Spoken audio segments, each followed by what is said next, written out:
Katika mjadala unaoendelea nchini Tanzania ni kuhusiana na uwepo wa jumuiya za kimataifa pamoja na nchi mbalimbali kuanza kuingilia masuala ya ndani ya nchi, jambo ambalo limeibua wasiwasi mkubwa na kujadiliwa kwa kina na wabunge wa Bunge la Jamhuri ya Muungano wa Tanzania, huku baadhi ya wabunge hao wakisema kwamba Tanzania ni nchi huru na haipaswi kuingiliwa kwa mambo yake ya ndani. Siku ya jana tulishuhudia pia wabunge wa Bunge la Jamhuri ya Muungano wa Tanzania na hata viongozi wa dini wakiibuka hadharani na kulaani hatua za Marekani kuanza kuweka vikwazo kwa baadhi ya maafisa wa serikali nchini Tanzania kwa kile walichokiita kukiuka haki za binadamu. Hatua hizo zinakuja kufuatia matukio ya uchaguzi mkuu wa Oktoba 29, 2025, huku serikali ya Marekani ikiandaa mkakati wa kupitia uhusiano wake upya kati ya Tanzania pamoja na Marekani. Wizara ya Mambo ya Nje kupitia katika kurasa zake waliandika ujumbe wa kinukuu kile ambacho kilichangiwa na wabunge katika Bunge la Jamhuri ya Muungano wa Tanzania kwa siku ya jana. Katika ukurasa huo waliandika na kusema kwamba hatufungamani,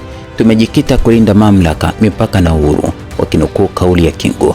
Tanzania ni taifa lisilofungamana na upande wowote na limejikita katika kulinda mamlaka ya nchi, mipaka yake pamoja na uhuru wa kisiasa.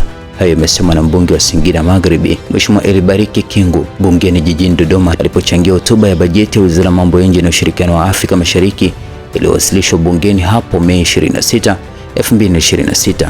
Mheshimiwa Kingu amesema Tanzania itaendelea kusimamia diplomasia yenye manufaa kwa pande zote kwa kuweka kipaumbele katika kuvutia uwekezaji, kukuza biashara na kupata masoko ya bidhaa za Tanzania kimataifa. Hatuchukii wageni wala kuchukiana sisi kwa sisi.